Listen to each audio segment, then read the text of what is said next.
Retro Day! Today I'm on my way to go see Mean Girls. I can't even believe they're playing and I'm so excited. I love this movie. I love Tina Fey. I love Rachel McAdams. I love Lindsay Lohan, despite all of these troubles that she's been in recently, in past years. I think Lindsay Lohan is an incredible actress. I'm waiting for her to have the comeback of her life. But in the meantime, I will be watching her in Mean Girls.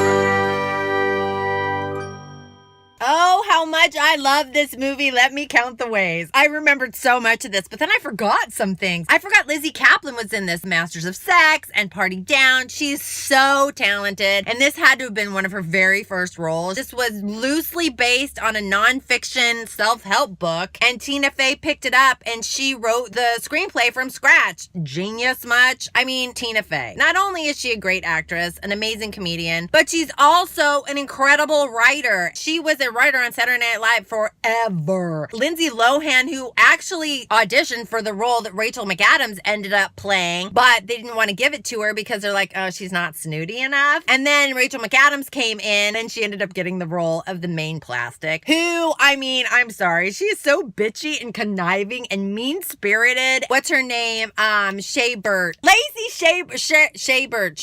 Shaybert. I remember her as a little girl in Party of Five, and Amanda Siegfried, I can never pronounce her name. She was great too as the ditzy blonde. This was such a great movie for so many reasons. Like, as a teenage movie goes, I think it hit everything. Smart and sensitive and funny and quirky and stereotypical, but all in the very best of ways. It kind of made fun of things that are very, very real. It was kind of a farce and it was a satire in some ways. Very smart movie and one of the best teenage comedies I've ever seen. I think these stereotypes exist. This was an extreme version of that, but I don't know. My high school had a version of these stereotypes. I think everybody's high school has a version of these stereotypes. That's why they're stereotypes. I loved it. I remember a lot of the dialogue. I think that the characters were great. I think it was written so well. I think it's topical even today. This movie worldwide made like $149 million. It's got a cult following. I loved it. I love these retro films. Films like this, like songs on the radio, bring you right back to where you were when you first saw the film. At least it does for me, because I remember who I was with, what I was wearing for every movie that I've ever seen in my life. I think it's a gift.